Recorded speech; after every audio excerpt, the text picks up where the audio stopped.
Zamyakulkis parvarishini qisqacha tushuntirib beraman. Zamyakulkis deyarli joy tanlamaydi, yorug'lik ko'p joyda ham, yorug'lik kam joyda ham zo'r o'sadi.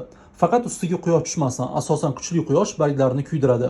Zamyakulkis mo'tadil issiqroq haroratni yaxshi ko'radi, lekin juda ham issiq dim xonalarda ozgincha qiynaladi va sovuq xonalarni yoqtirmaydi. Zamyakulkis uchun eng zo'r harorat bu +18 +28 oralig'i. Zamyakulkis suvni ko'p ham xohlamaydi, chunki bu sukulent o'simlik. Tuprog'ini yaxshilab quritib, keyin sug'orish kerak.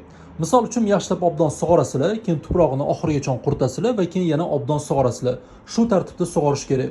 Zamyakulkis juda ham katta tuyalarni yoqtirmaydi. Juda ham katta tuyalarda yaxshi o'smaydi va chirish ehtimoli yuqori bo'ladi.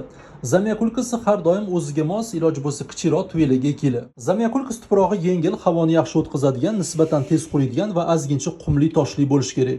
Chunki bu sukulent o'simlik. Og'ir qotib qoladigan va suvni ko'p saqlaydigan tuproqlar zamyakulkisga to'g'ri kelmaydi. Do'stlar, keyingi videoda oziqalar haqida qisqacha gaplashamiz. Bizani yo'qotib qo'ymaslik uchun kanalga obuna bo'linglar.